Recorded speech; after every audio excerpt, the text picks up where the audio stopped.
আসসালামু আলাইকুম guys, welcome back to my channel. কেমন আছেন আপনারা সবাই? আজকে আমি তৈরি করে দেখাবো খেজুরের লাড্ডু। ভিডিওটি শেষ পর্যন্ত দেখার অনুরোধ রইল।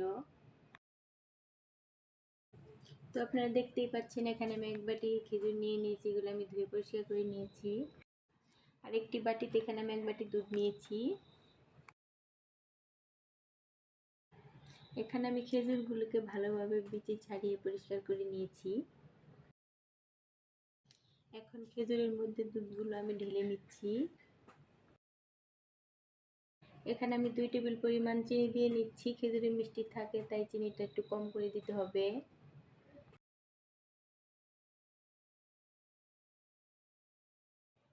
আমি খেজুরগুলোকে ভালোভাবে ব্লেন্ড করে নিয়েছি। খেজুরের গ্রেভিটা এরকম এসেছে। আপনারা ছোট বাচ্চাদেরকে ওটা এভাবে রান্না করে খাওয়াতে পারবেন, অনায়াসে খেতে পারবে বাচ্চারা।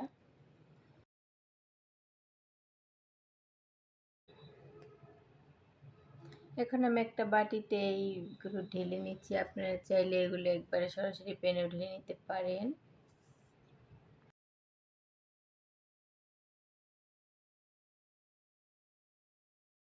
এখন আমি চুলাতে একটা প্যান বসিয়ে নিয়েছি। এখন 1 চামচ ঘি এখানে আমি ভালোভাবে ছড়িয়ে দিয়ে দিব।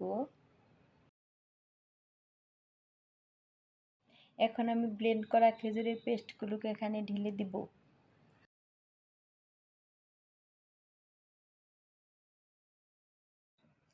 এখন নেড়ে চেড়ে ভালোভাবে এটাকে জাল করে নিতে হবে। এটা অনেক সময় জাল করে নিতে হয়।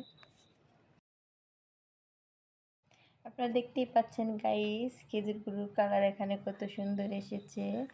এগুলো দেখতে অনেক সুন্দর লাগছে। এখন আমি কিছু গুঁড়া দুধ এখানে অ্যাড করে দিব।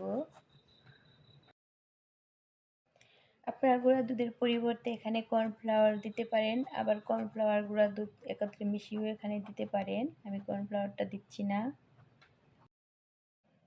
আপনারা এটা অনেক ধৈর্য ধরে রান্না করবেন। এটা অনেক সময় নিয়ে রান্না করতে হয়, আস্তে আস্তে নেড়ে চেড়ে যেন প্যানে লেগে না যায়। আমি প্রায় 30 মিনিটের মতো এটাকে রান্না করে নিয়েছি। চুলার আঁচটা কমিয়ে প্যানেতে বেশিভাবে নাড়াচাড়া করে এটাকে রান্না করতে হয়। তো আমাদের খেজুরের হালুয়াটা প্রায় হয়ে এসেছে। আমি এখন এটাকে নামিয়ে নিব। হালুয়াগুলোকে নামিয়ে নেওয়ার পর আমি এখানে কাজু বাদাম ঘি দিয়ে ভেজে ব্লেন্ড করে রাখা সেই গুঁড়োগুলো দিয়ে দিচ্ছি। আপনারা চাইলে এটা স্কিপ করতে পারেন। আপনারা এগুলোকে হাতে ঘি বা একটু পানি মাখিয়ে তারপরে এগুলোকে বানাবেন। আমি একটু ঘি মাখিয়ে হাতে এগুলোকে এভাবে গোল গোল শেপ দিয়ে বানিয়ে নিচ্ছি। তো ফাইনালি রেডি হয়ে গেল আমাদের খেজুরের এই লাড্ডুটা। আপনারা এভাবে বাসায় অবশ্যই ট্রাই করবেন। আর এগুলোকে ফ্রিজে নরমালি রেখে খেলে আরও ভালো লাগে। আপনারা কয়েকদিনের জন্য ফ্রিজে রেখেও এটা খেতে পারেন।